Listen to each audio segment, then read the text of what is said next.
Olá, eu sou a professora Daniele Reis, eu sou professora aqui da pós-graduação na ESO Educacional, um local onde você com certeza pode crescer muito academicamente e profissionalmente. Aqui nós prezamos demais pela prática, não só pela teoria. Aqui você aprende de verdade na prática. Então, se você não conhece ainda as nossas pós-graduações, ou mesmo se você já fez alguma, procure conhecer outras possibilidades que com certeza vão te ajudar a se desenvolver mais e melhor na sua vida e profissional, né? Conte conosco para isso. Eu sou professora de Direito Civil há mais de 11 anos, sou coordenadora de um curso de Direito, também advogo há quase 20 anos na área de Direito Civil, todas as áreas de Direito Civil, e hoje eu estou aqui com você neste curso para te incentivar a advogar em família e sucessões, uma área que eu sou apaixonada, né? Uma área que eu atuo muito, inclusive. Então, o curso é como advogar em família e sucessões, né? E a ideia é de que você entenda um pouco mais algumas das ações mais buscadas pelas partes em família e sucessões. Eu já mencionei aqui em outros momentos que área civil, invariavelmente, você será consultado para ela, né? É alguém com um problema, todo mundo tem família, né? Pode ser que você tenha alguém na família que não trabalha, então não vai ter uma relação trabalhista para ser discutida, né? Mas família é. Então, vai ter uma questão de guarda, de alimentos, de convivência, de união estável, de casamento ou suas dissoluções. Em sucessões, a mesma coisa. Ah, não, mas a pessoa é totalmente solteira, não tem ninguém, perfeito. Mas alguém vai morrer e ele vai, às vezes, receber alguma coisa. Ou ele vai morrer e os seus herdeiros vão precisar. Entende? Então, a área civil é muito rica e muito o nosso dia a dia. Por isso que a gente diz que o direito civil é a nossa vida, e é de verdade, né? É de verdade. Então, hoje a proposta é nós falarmos um pouquinho de inventário e partilha. A gente sabe que quando a pessoa morre, vamos começando já, quando a pessoa morre, tudo que ela amealhou durante a sua vida fica sem titularidade. Eu digo que o patrimônio ele fica acéfalo, né? Ele fica sem dono, ele fica sem cérebro, por isso de acéfalo, né? E aí eu preciso transmitir esse patrimônio para os herdeiros. Se eu tiver herdeiros testamentários, eu vou lá buscar os testamentários, eu vou lá ver quem são os legítimos, até porque eu preciso também, mesmo que eu tenha testamento, tenho garantia de 50% para legítima. Então eu vou buscar esses herdeiros para fazer a distribuição. E como que eu faço este inventário, né? O inventário, ele é um procedimento obrigatório, já começa daí. Justamente para que eu legalize essa transmissão de bens, essa sucessão. E ele pode ser feito tanto judicial como extrajudicialmente. Em que prazo? No Código Civil, a gente tem lá um prazo de 30 dias no 1796 do Código Civil. Mas no 611 do CPC, que trata do procedimento em si, fala que nós temos 2 meses a contar da abertura da sucessão, e a abertura da sucessão ela se dá com a morte, é o princípio de Césine, é o princípio advindo lá do direito francês que diz que a pessoa morre, automaticamente os bens se transmitem aos seus herdeiros, que precisam, portanto, do procedimento de inventário para regularizar essa sucessão. Então, é neste momento que começa a contar esse prazo de 2 meses para ingressar com o inventário, né? O provimento 56 do CNJ, ele exige uma consulta prévia no Registro Central de Testamentos online, que lá especificamente no módulo SENSEC, que é a Central Notarial de Serviços Compartilhados, tá? Isso por quê? Porque eu disse para você que o inventário ele pode ser processado judicialmente ou extrajudicialmente, mas se eu tenho inventário, se eu tenho testamento, eu preciso obrigatoriamente levar isso a juízo. O inventário, ele só se processa judicialmente, não se processa extrajudicialmente. É o juiz que tem que fazer a abertura, o cumprimento e o registro do testamento, tá? Não tem outra pessoa pela lei que possa fazer, portanto, o tabelião não pode fazer, tá? O que é possível, aí você vai depender do tribunal que você esteja, é se você encontrar, então você fez essa busca, primeira coisa, fazer a busca de testamento. Tem testamento, você abre o procedimento, né, de abertura, registro e cumprimento do testamento. Você pede autorização para o juiz para levar isso para o cartório e fazer o inventário extrajudicialmente. Aí é possível o juiz permitir. Isso aqui em São Paulo, pelas normas do Tribunal de Justiça de São Paulo, é possível. Você tem que ver no seu estado especificamente se isso é possível, tá? Mas se não for possível, né, levar isso extrajudicialmente, você vai ficar no âmbito judicial.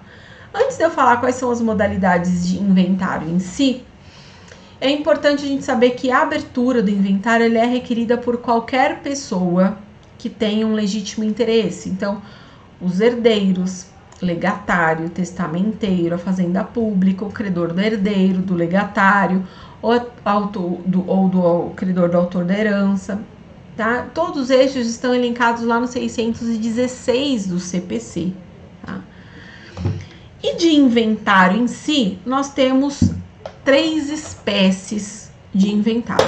A primeira delas é o inventário comum. É aquele inventário judicial comum que tende a ser um pouco mais moroso, porque ele é um pouco mais burocrático. Ele tá lá no 610 até o 658 do CPC. É um procedimento muito mais complexo, tá? E nós temos os arrolamentos, o arrolamento sumário e o arrolamento comum. Temos então o arrolamento sumário, como o próprio nome já nos indica. Ele é muito mais célere, tá no 659 do Código Civil, de processo civil, desculpa, e o arrolamento comum no 664 do CPC, tá? Nós temos no processamento do inventário como um todo, basicamente algumas etapas. Então, a primeira delas, a elaboração da relação de herdeiros e de legatários, o pagamento de dívidas, né?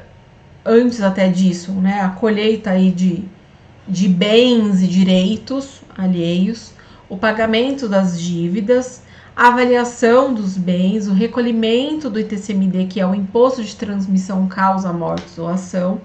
Então, para transmissão, os herdeiros eles vão ter que recolher o imposto de ITCMD, que é estadual, tá? Na alíquota específica, portanto, do seu estado, sobre os bens que eles vão receber.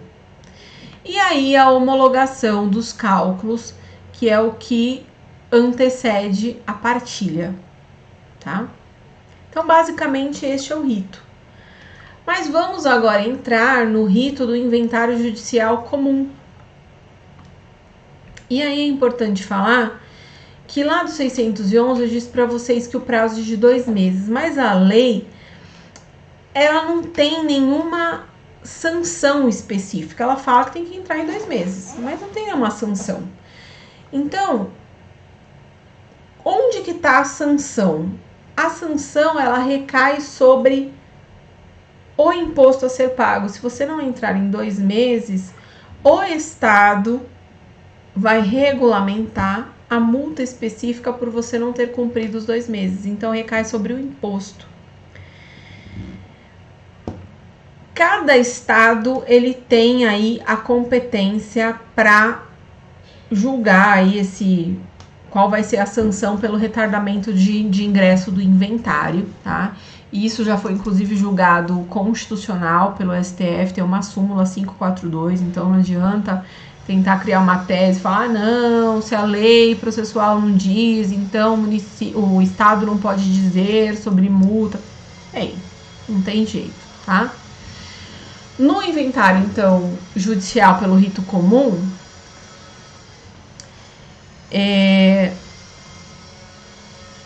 o o herdeiro, inventariante, ele vai ingressar com a petição noticiando a morte e dizendo que quer iniciar, portanto, o procedimento de inventário.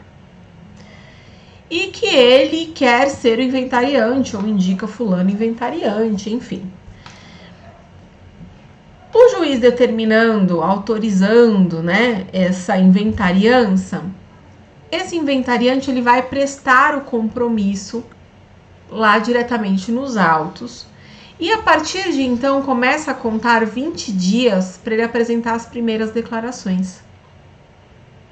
Isso está lá no 620 do CPC. Inclusive os requisitos formais dessas primeiras declarações, tá? Que estão aí neste artigo. Então, retomando.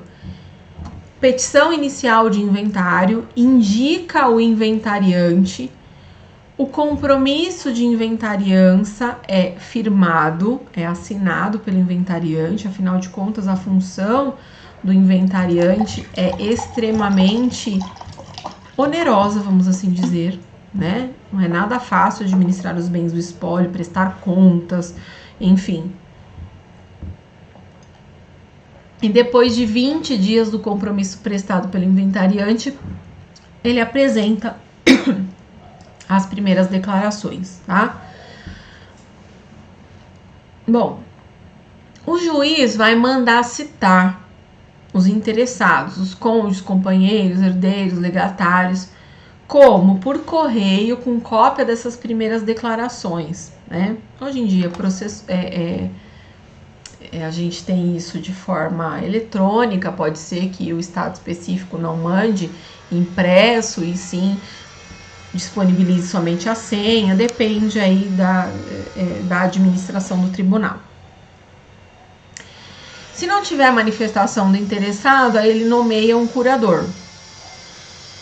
Ele também vai citar a Fazenda Pública, o Ministério Público e eventual testamenteiro, se houver, né, remetendo também cópia dos autos para tomar conhecimento de tudo isso. Quando ele concluiu todas essas citações, ele vai abrir vista, portanto, para as partes no prazo comum de 15 dias para se manifestar dessas primeiras declarações.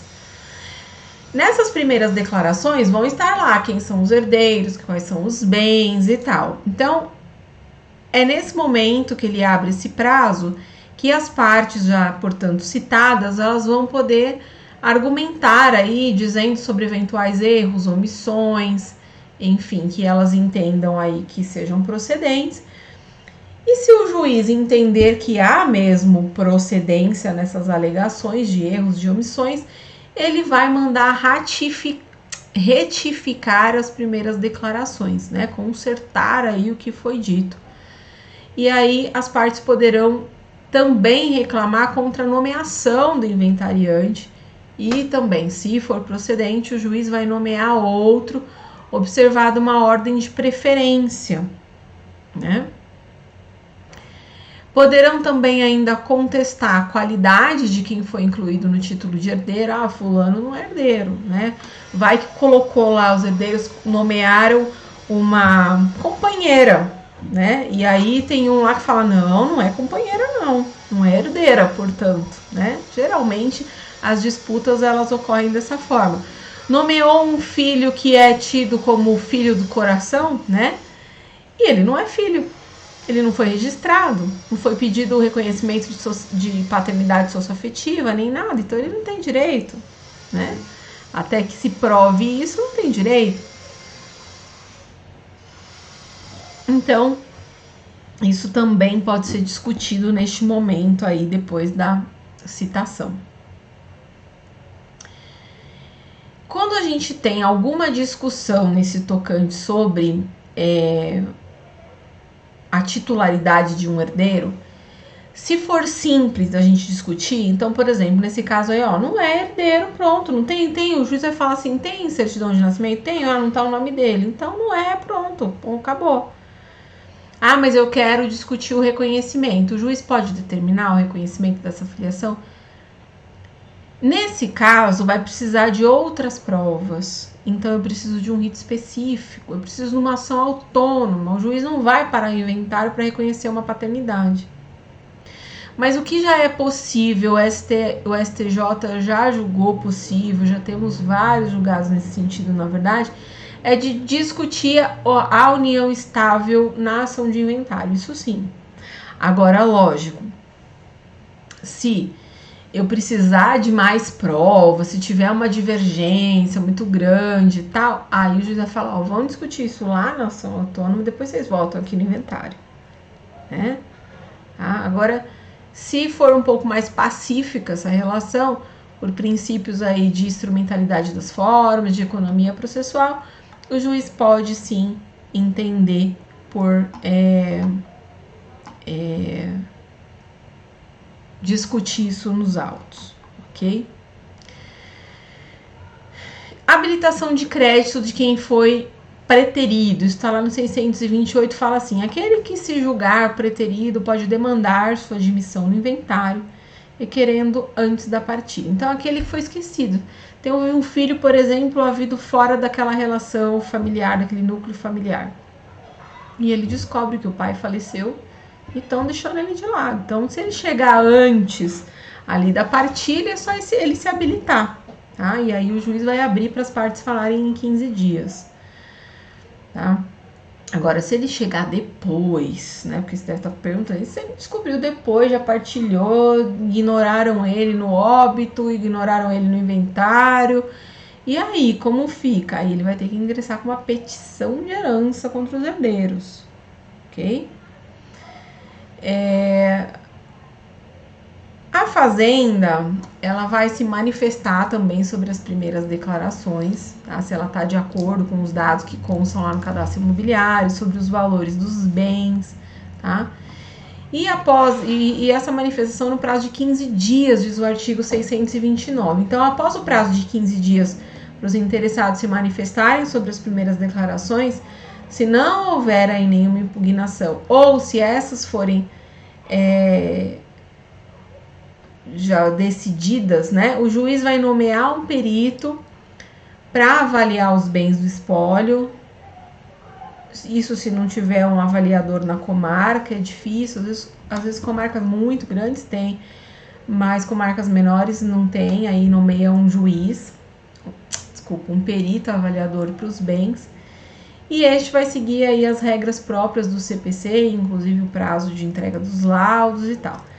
Se a fazenda concordar com o valor atribuído dos bens espólios, ou se os herdeiros também concordarem com o valor declarados aí pela fazenda, dispensa avaliação e a gente com isso, consequentemente, economiza um grande tempo nesse inventário. Agora veja, com esse tanto de citação, de possibilidade de impugnação da fazenda, de avaliação pelo perito, é isso que vai tornando o inventário cada vez burocrático, moroso demais. Nossa, professora, eu ouvi falar de um inventário que demorou mais de 10 anos. É possível? É possível. As partes estão nesse rito comum, que é mais burocrático, que é mais moroso, que é mais minucioso, complexo, e ainda não um se opõe a isso, outro se opõe àquilo e tudo mais. Isso pode levar anos, né? Por isso que a gente incentiva tanto o inventário extrajudicial quando possível, ou os outros ritos aqui que a gente vai ver de arrolamento, que são um pouco mais sucintos, encurtados, ok? Quando então o perito entrega o laudo, o juiz manda que as partes se manifestem, aí para tudo de novo, entregou o laudo, se manifesta do laudo. Lógico, o princípio de contraditório tem que ser respeitado, mas tudo isso leva tempo. A parte às vezes não entende porque demora tanto, né? E você vai ter que explicar esse passo a passo todo para ela, né?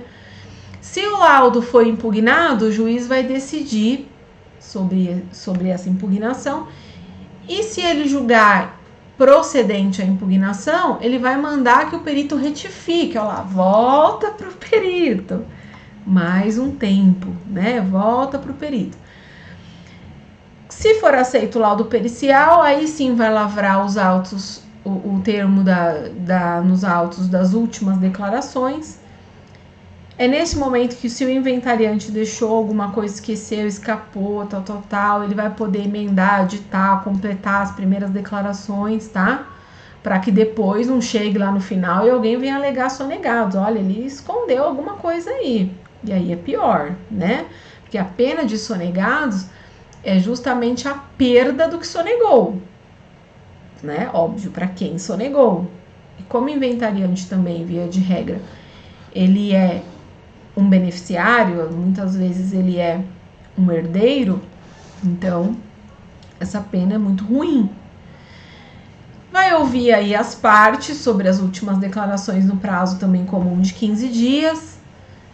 Parte-se para o cálculo do tributo da fazenda, tá?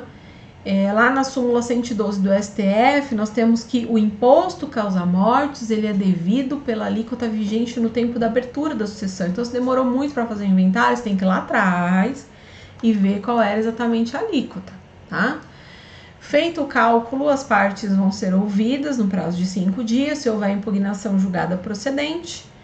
O juiz remete os autos à contadoria, determina as alterações que devem ser feitas no cálculo e julga, então, o cálculo do imposto, e aí se recolhe efetivamente o imposto e as custas para passar para o procedimento de partilha. Saudações, caros alunos do ESU Educacional. Eu sou a professora Ana Júlia Cachê. Eu sou a professora Aline Mendes. Sou a professora Daniele Reis. Professor Roberto. E vim aqui para dizer que com muita honra acompanho o grupo de professores de Direito Previdenciário da ESU. Participo com muito prazer, com muita alegria do corpo docente aqui da ESU Educacional. Eu sou professora da pós-graduação de Direito Civil, Processo Civil e outras pós-graduações da ESU Educacional. Estamos juntos com a ESU Educacional no seu aprimoramento em várias disciplinas da área de pós-graduação. E eu te convido a vir participar das pós-graduações, a vir conhecer a ESU. É um excelente instituto educacional para o seu crescimento acadêmico, profissional. E eu tenho certeza que vocês vão adorar. Fica aí o convite para que vocês possam ser nossos alunos. Eu espero vocês. Um beijo grande.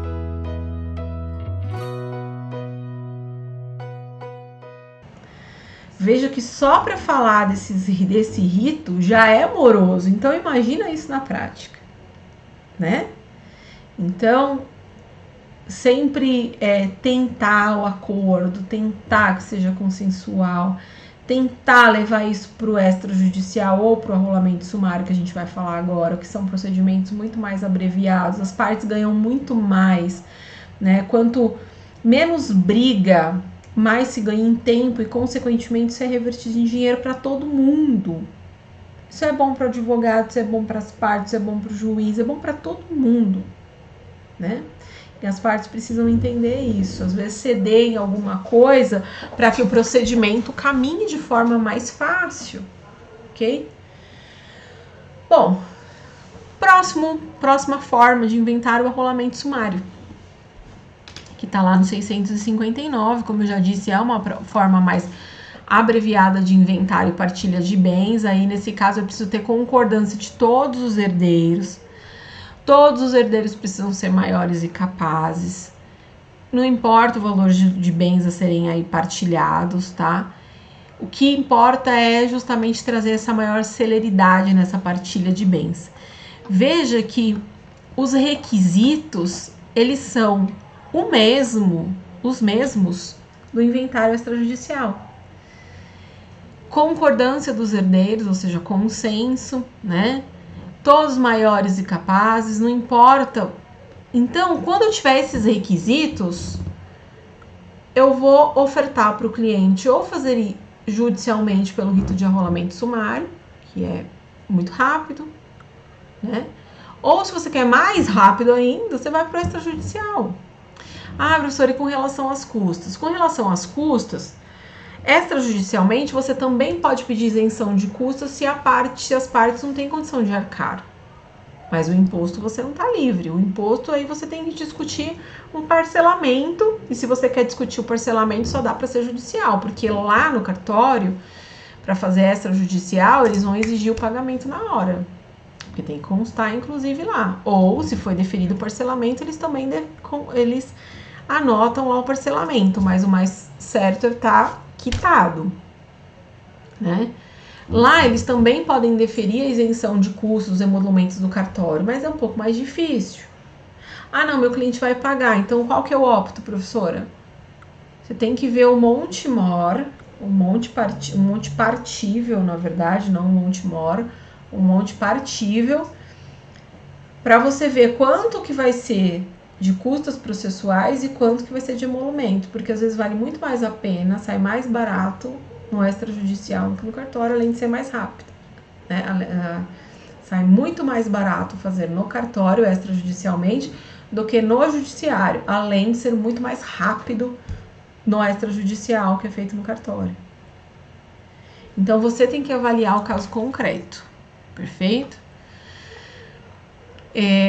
Os herdeiros, ainda falando aí do rito de arrolamento sumário, os herdeiros eles vão apresentar o plano de partilha ao juiz, que somente vai homologar. Então, já que eles estão todos de consenso, eu não vou dizer assim numa primeira petição, olha, o fulano morreu, tô abrindo inventário.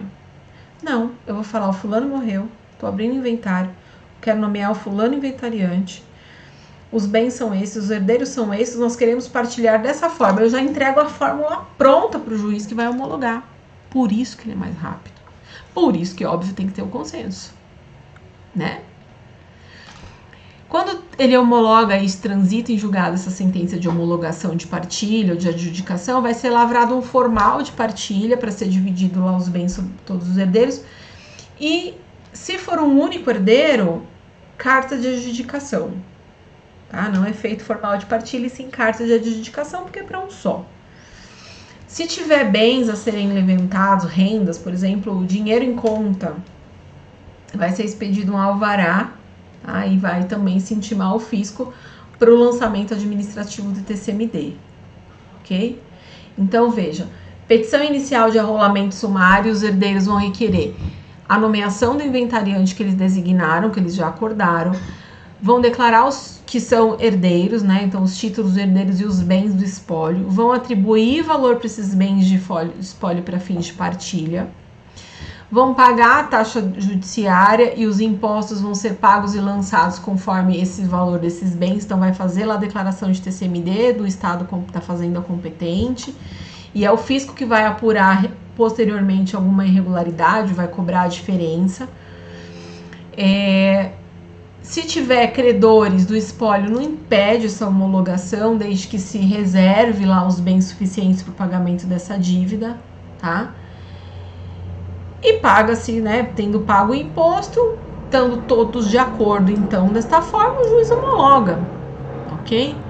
É rápido, é muito mais rápido do que o rito comum que a gente acabou de falar. Mas não é tão rápido ainda e reúne os mesmos requisitos do que o extrajudicial, ok? Então, às vezes, é muito melhor para as partes o extrajudicial do que este, tá? Aí você que vai avaliar junto ao cliente. E tem outra espécie de arrolamento que está lá no 664, que é o arrolamento comum. Então, o inventariante nomeado, independente da assinatura de termo de compromisso, ele tem que apresentar as declarações, atribuir valor para os bens do espólio, para o plano de partilha. Nesse caso aqui, eu não tenho acordo entre as partes, ou melhor dizendo, não importa, né, se tem acordo, mas geralmente eu não tenho acordo entre as partes. O que determina se vai ser um arrolamento comum é o valor dos bens inventariados. Então, aqui, no geral, eu não tenho acordo entre as partes. E os bens, eles não ultrapassam 1.000 salários mínimos vigentes, tá? Então, esse é o requisito maior que a gente vai ter que observar aqui no arrolamento comum. Se ultrapassar, eu tenho que ir para o inventário do rito comum. E aí, aquela burocracia toda maior, né? Então, se qualquer das partes ou MP vier aí impugnando a estimativa que foi dada pelo inventariante, o juiz vai nomear um avaliador e vai oferecer laudo em 10 dias. Veja que aqui a gente tem já um procedimento um pouco mais reduzido. Vai apresentar o laudo, o juiz em audiência, que o juiz vai designar, e aí o juiz já delibera sobre a partilha, decidindo sobre todas as reclamações, mandando pagar as dívidas não impugnadas. Então, ainda assim, é um rito mais sucinto, né?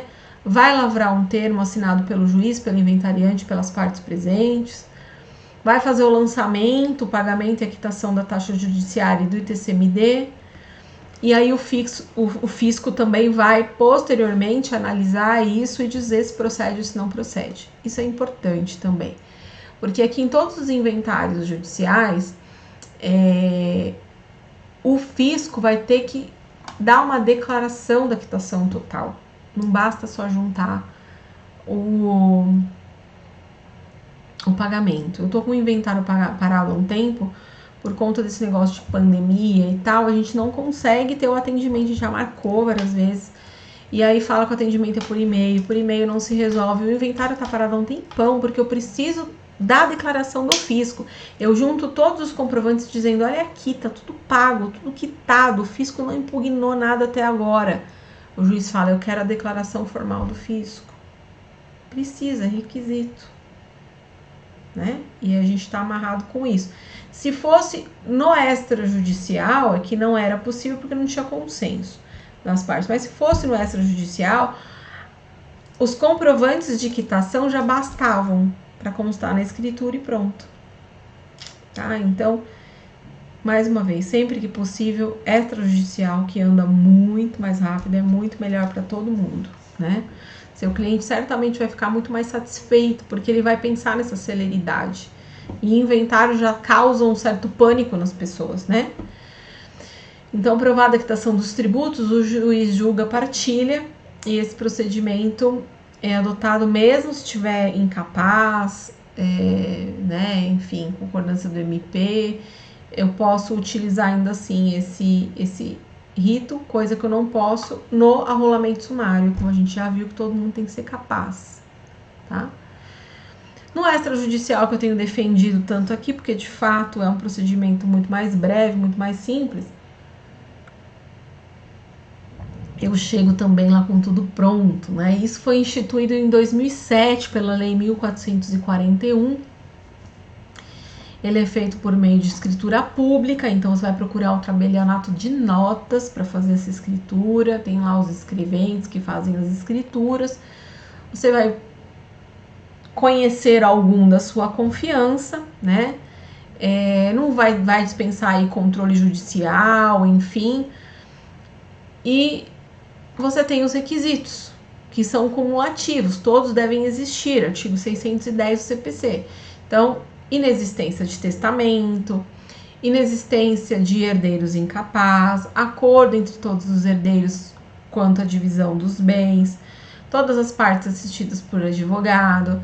Quando eu falo aqui de inexistência do testamento, que foi o primeiro requisito, lembra daquilo que eu mencionei, que depende do Tribunal de Justiça, você pode ter um provimento que autoriza que o inventário seja feito extrajudicial, depois de aberto lá o testamento com autorização do juízo, que é o que acontece aqui no Tribunal de Justiça de São Paulo. Aí você precisa ver o da sua localidade, né?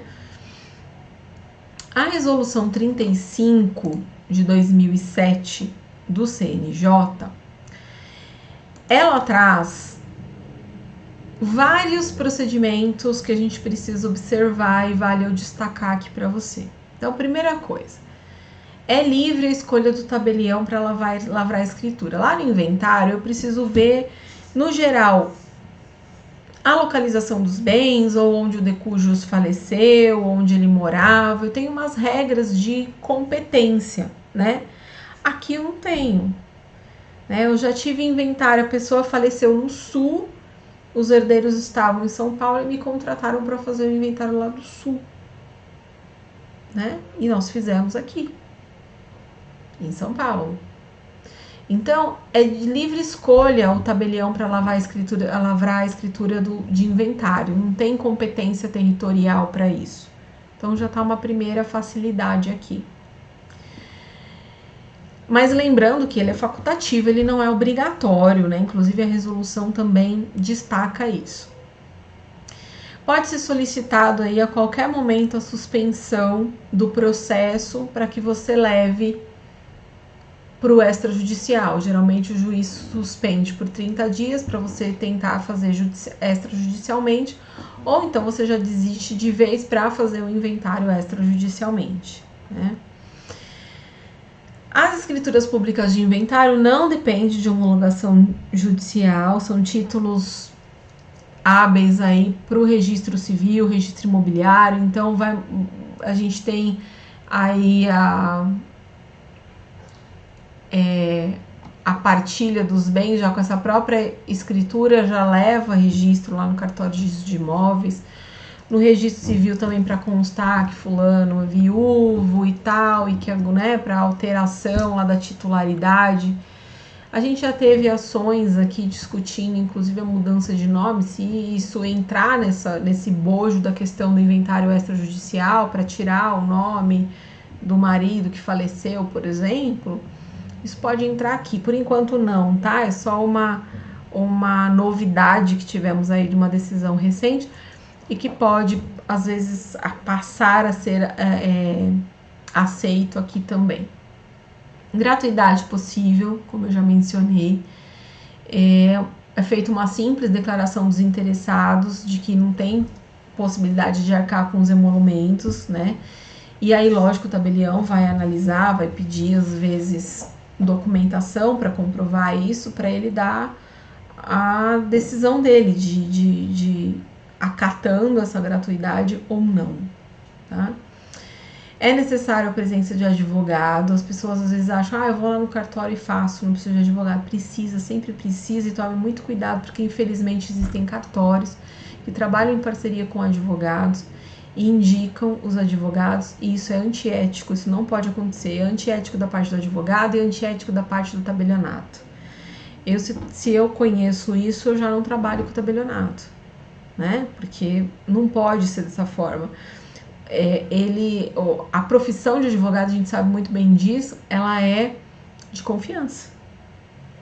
Então, como que eu chego no cartório e falo assim, paga R$200 aí a mais, o advogado assina? Gente, não pode ser assim, não vamos desvalorizar a nossa profissão, nem vamos incentivar que alguém faça dessa forma.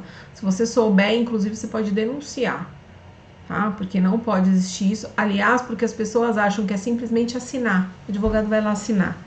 É uma responsabilidade muito grande. O advogado tem que checar tudo, tem que checar todos os documentos, todas as partilhas, tudo que está sendo feito, para não ser questionado posteriormente, para não responder por isso posteriormente, né?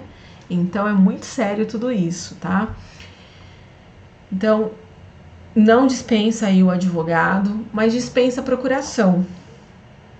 Eu não preciso ter a procuração, porque no momento da escritura que vai ser feita, lá o tabelião já vai fazer constar, né? Que o advogado está representando tal parte ou todos, enfim. Ok?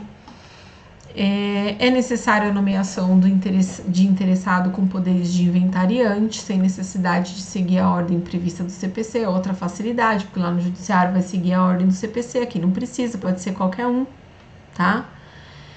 E declara inventariante, pronto, já que eu tenho consenso, não tem problema.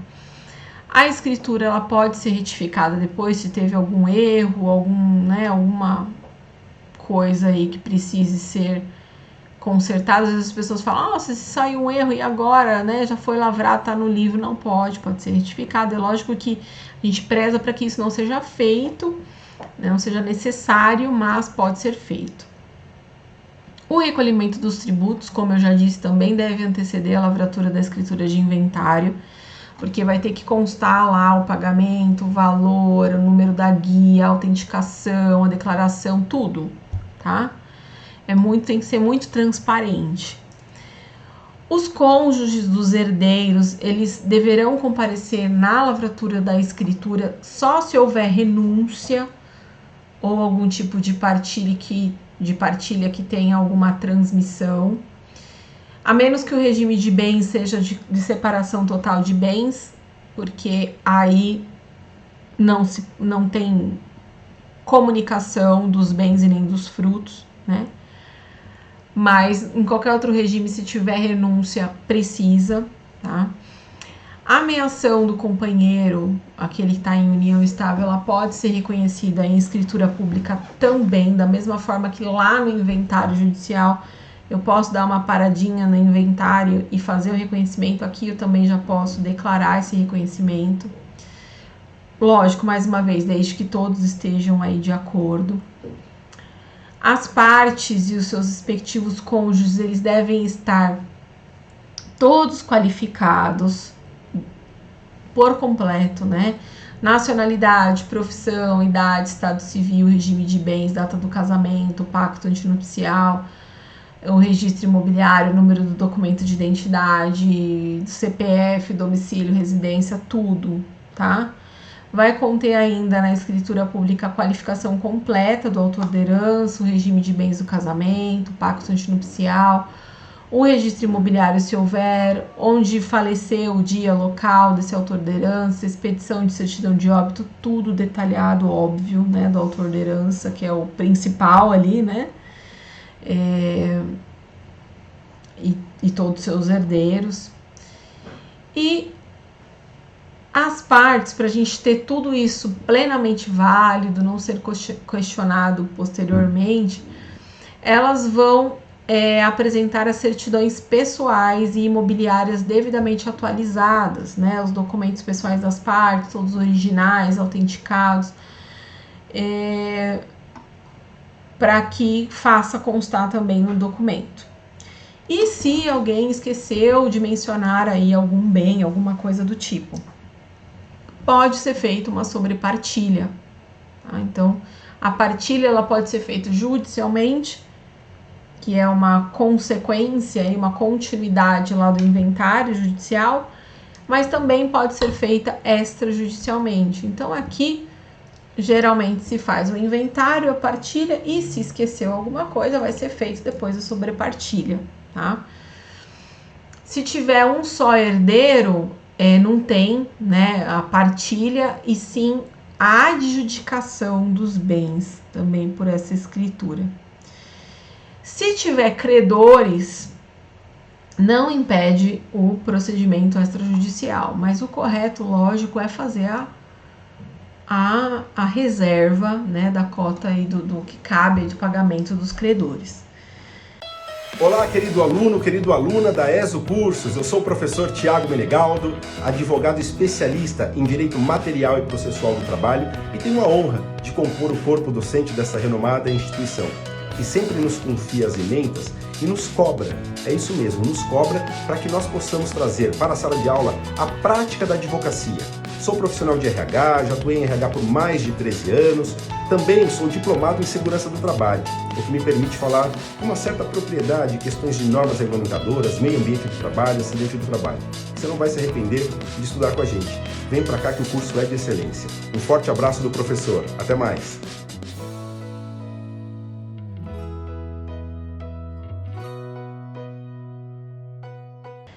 Inventário negativo também pode ser efetuado por escritura pública? Pode, né? Lembrando que o inventário negativo é aquele para dizer, olha, não tem bens, ou às vezes tem até dívidas, enfim, não tem nada a inventariar, ok? O certo é sempre fazer inventário. As pessoas acham que porque não tem bens não precisa, mas o certo é, pela lei, fazer, né? Na prática, acaba que quem não tem bens fica por isso mesmo, né? Mas quem tem bens, aliás, mesmo quem não tem bens, o certo é fazer o inventário negativo. E se os bens são localizados no exterior? Aí eu já não consigo fazer escritura pública. Aí eu tenho que ter o procedimento judicial, não tem jeito. O tabelião, ele pode negar e lavrar a escritura se tiver algum indício de fraude, de declaração duvidosa de vontade de alguém. Mas, lógico, ele pode se negar fundamentando essa recusa, tá bom? Não pode também ser assim de qualquer jeito. Só uma única coisa, sobre o inventário negativo, existe uma resolução, a 35 do CNJ, que a gente está falando, no artigo 28, que fala dessa possibilidade, ok? Bom, e a partilha de bens, né? É a divisão efetiva. Então, eu faço todo o procedimento, é como se fosse uma fase de conhecimento, vamos assim dizer, no inventário. E a partilha é onde eu vou efetivar, eu vou individualizar os bens.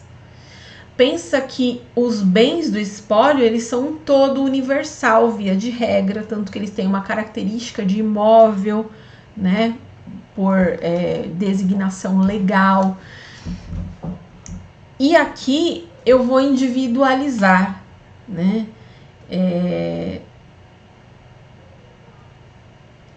portanto, eu preciso, inclusive, fazer isso, ela não é dispensável, né? Eu preciso fazer a partilha, a menos que eu tenha um único herdeiro. A partilha a gente vai encontrar no Código Civil, a partir do artigo 2013 do Código Civil, e lá no CPC, dos 647 seguintes, tá? Ela vai ser requerida também pelos herdeiros, pelos cessionários, pelos credores. De repente fez lá o inventário e não deu seguimento. Aí os credores vão falar, e aí, cadê minha parte? Vamos pagar, vamos, né? Enfim, os herdeiros a mesma coisa. E vamos partilhar, porque eu quero ter acesso ao meu patrimônio individualizado. Enfim. A partilha, ela pode ser extrajudicial. E aí eu preciso de consenso de todos, que é chamada de partilha amigável. Todos capazes, os mesmos requisitos, feita lá por escritura pública. Se ela for simplesmente amigável e for judicial, aí eu tenho que lavrar esse termo, né, amigável, nos autos e homologar judicialmente, tá? Se ela for simplesmente amigável de forma extrajudicial, mas não feita de escritura pública. Agora, se eu fizer por escritura pública, aí dispensa a homologação judicial, porque está sobre a base da Lei 11.441 de 2007, do artigo 610 e do manto aí de toda a resolução CNJ, ok? A partilha judicial, como o próprio nome já diz, aí eu preciso do judiciário, ela é deliberada pelo juiz e não é simplesmente homologatória, né?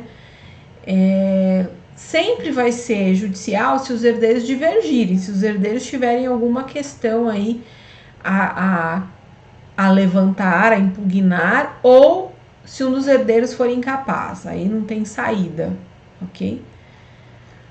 E o procedimento também segue aí um rito, então separa-se os bens para pagamento dos credores, vai sobrar os bens que são efetivamente partilhados, então tudo que o de cujus deixa é um monte mor. Eu separo o que tem que pagar para os credores e fica o que é o monte partível, tá?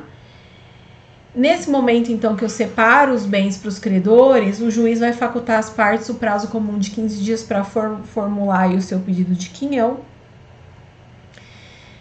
O juiz, em decisão fundamentada, ele pode deferir antecipadamente qualquer dos herdeiros o exercício dos direitos de usar, de fruir determinado bem, com todos os ônus e bônus desse bem, né? Tudo isso que eu tô falando, ele tá lá no 647 do CPC, esse rito, tá?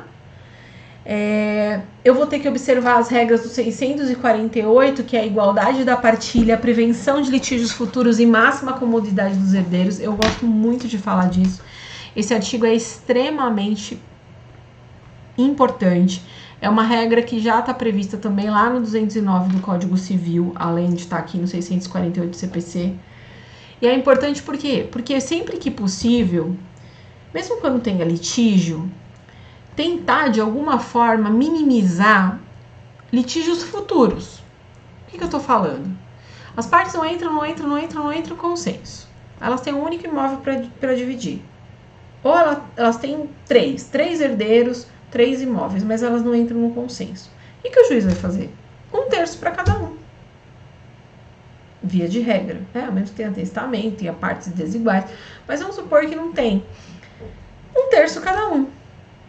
Elas vão ficar sócias, né? Porque serão condôminas, até a venda efetiva desse bem. Quando tiver a venda do bem, às vezes alguém vai se opor, vai ter briga para pagar a manutenção do bem, vai ter briga para pagar IPTU, para reformar, para usar, para alocar. Gente, briga eterna.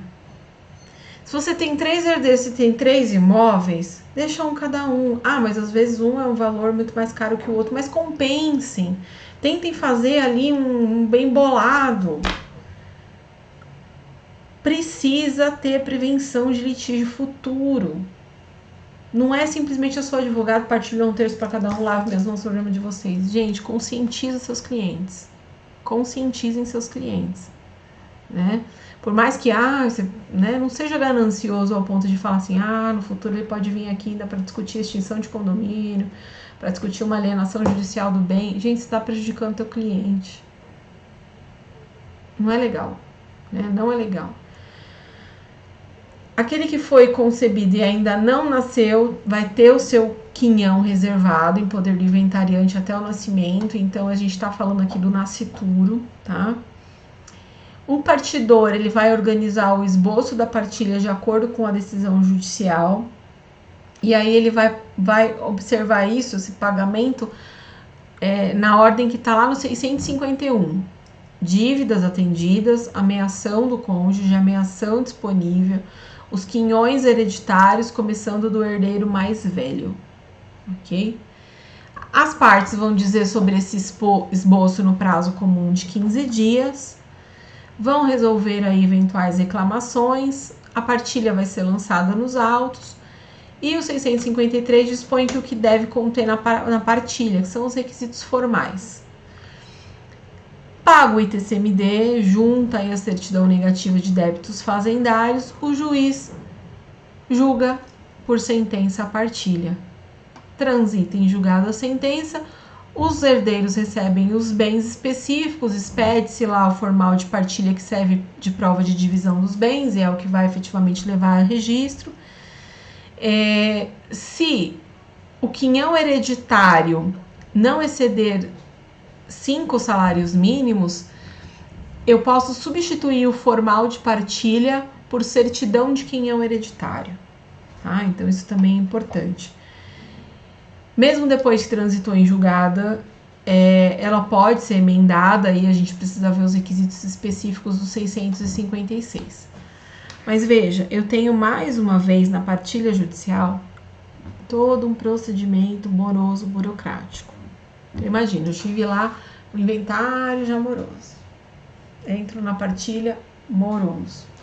Eu posso pedir para suspender o meu inventário, levar para o extrajudicial e fazer uma partilha amigável.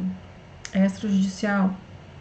Posso fazer uma partilha extrajudicial, pedir homologação dela dentro aqui do inventário.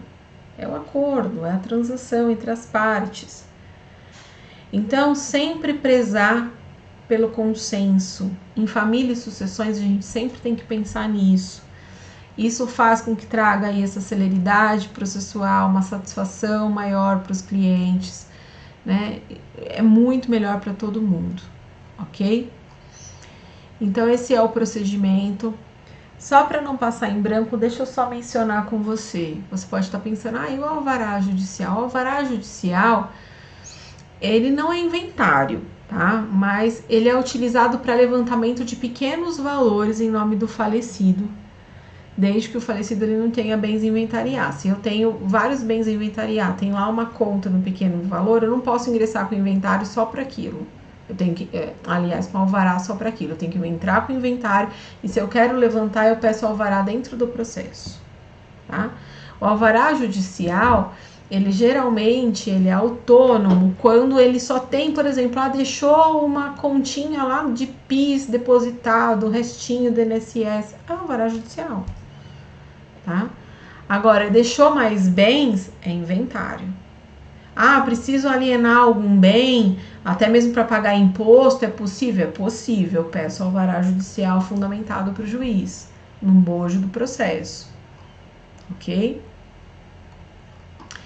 Tudo bem? Então é isso.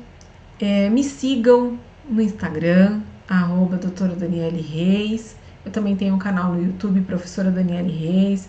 Eu proporciono também cursos meus particulares, mentorias, consultorias. Aqui na ESO eles me deixam bem à vontade para falar disso, porque nós somos efetivamente parceiros. Eu te incentivo e muito a contratar os cursos da ESO e até mesmo assistir os cursos, tantos cursos gratuitos, porque isso demonstra o compromisso da ESO com você, com a sua formação, com o seu crescimento acima de tudo.